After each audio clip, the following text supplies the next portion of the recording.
1980 সালের 23শে জুলাই ওগবধূ সুন্দরী চলচ্চিত্রটি শুটিং চলছিল। ওই দিন শুটিংয়ে যাওয়ার সময় চুরি হয়ে যায় ওনার সবচেয়ে প্রিয় টেপ রেকর্ডারটি। চলচ্চিত্রের শুটিং চলাকালীনই হৃদরোগে আক্রান্ত হয় উত্তম কুমার। তার বলা শেষ সংলাপ ছিল, আমিও দেখে নেব, আমার নাম গগন সেন। তড়িঘড়ি করে ভর্তি করা হয় বেলভিউ নার্সিংহোমে।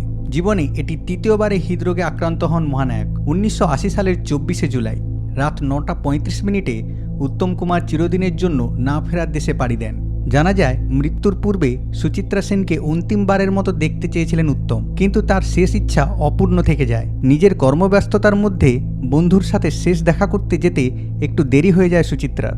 অন্তিমবার দেখা হয়েছিল উত্তম রমার, কিন্তু তা তার মৃত্যুর পর গিরিশ মুখার্জি রোডের বাড়িতে। উত্তম কুমারের মৃত্যুর কিছুদিন পরেই সম্পূর্ণ লোকচক্ষুর আড়ালে চলে যান সুচিত্রা। এই অজ্ঞাতবাসের কারণ কি কেবল নিজের সবচেয়ে প্রিয় বন্ধুর সাথে অন্তিম দেখা না করতে পারার দুঃখ, নাকি উত্তম সুচিত্রার রোমান্টিক জুটি দর্শকদের মনে যে স্থান পেয়েছে তা চিরদিনের জন্য এভারগ্রিন করে রাখা, সেটি বলা মুশকিল।